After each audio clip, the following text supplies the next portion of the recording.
আসসালামু আলাইকুম, মিথিলাস ব্লগ থেকে সবাইকে জানাচ্ছি স্বাগতম। আজকে আমি দেখাবো নরসিংদীর ঐতিহ্যবাহী ফুল পিঠা বা নকশি পিঠা তৈরি করা। তো এই নকশি পিঠা তৈরি করার জন্য আমার লাগবে খেজুর কাটা। তো তাই আমি খেজুর গাছ থেকে খেজুর কাটা পেরে নিয়ে আসলাম। আর এদিকে আমি চালের গুঁড়োটাকে সুন্দর করে ঢেলে নিচ্ছি।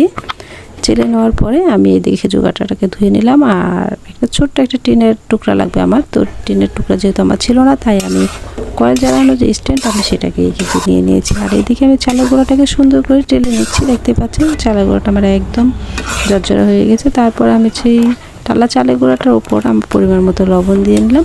দেন হচ্ছে গরম পানির মধ্যে আমি চালের গুঁড়াটাকে ঢেলে নিলাম। তারপর আমি 5 মিনিটের জন্য এটাকে রেস্টে রাখবো, যাতে সুন্দরভাবে পানিটা চালের গুঁড়ির সাথে মিশে যায়। তারপর আমি গরম অবস্থায় কিন্তু সুন্দর করে মুথে নিব। তারপরে এই রকম সুন্দর করে গোল গোল করে নিব। মানে এটার একদম কিন্তু রুটির মতো পাতলা হবে না, কতটুকু ভারী হবে সেটা কিন্তু আমি দেখিয়ে দিলাম। তারপরে দেখতেই পাচ্ছেন আমি এখানে একটি শাপলা ফুলের মতো ডিজাইন করে নিয়েছি এবং সেটাকে খেজুর কাটা দিয়ে সুন্দর করে ডিজাইনটাকে তুলে দিচ্ছি।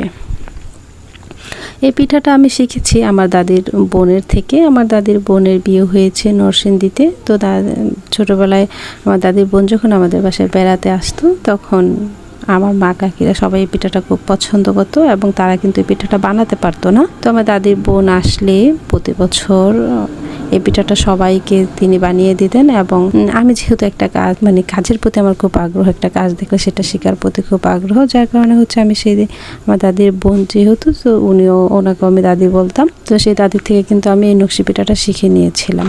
তো ছোটোবেলা থেকেই মোটামুটি আমি পারতাম, এখন আর একটু বেশি ভালো পারি। তো দেখতে পাচ্ছেন এক এক করে কিন্তু আমি কয়েকটা ডিজাইন তুলে নিচ্ছি।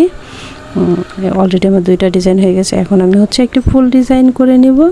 মাঝখানের ফুলের যে এটা কিন্তু আমি বোতলের মুখ দিয়ে সুন্দর করে নিয়েছি। দেখতেই পাচ্ছেন এখানে আমি 6টা পাতা দিয়েছি ফুলের। তো সেই পাতাগুলিকে আমি সুন্দর করে খেজুর কাটার সাহায্যে তুলে নিচ্ছি এবং চারিদিক থেকে সুন্দর করে কেটে আমি সেই কয়েলের স্ট্যান্ডটা দিয়ে সুন্দর করে চারিদিকে ডিজাইন করে নিচ্ছি। দেখতেই পাচ্ছেন কিভাবে আমি সুন্দর ডিজাইনগুলো করলাম। যদি আমাদের মুন্সিগঞ্জে এই পিঠাটা খুবই কম বানানো হয়, তো আমি কিন্তু প্রতি বছর শীত আসলে পিঠাটা খাই, যেহেতু পিঠাটা আমার খুবই পছন্দের।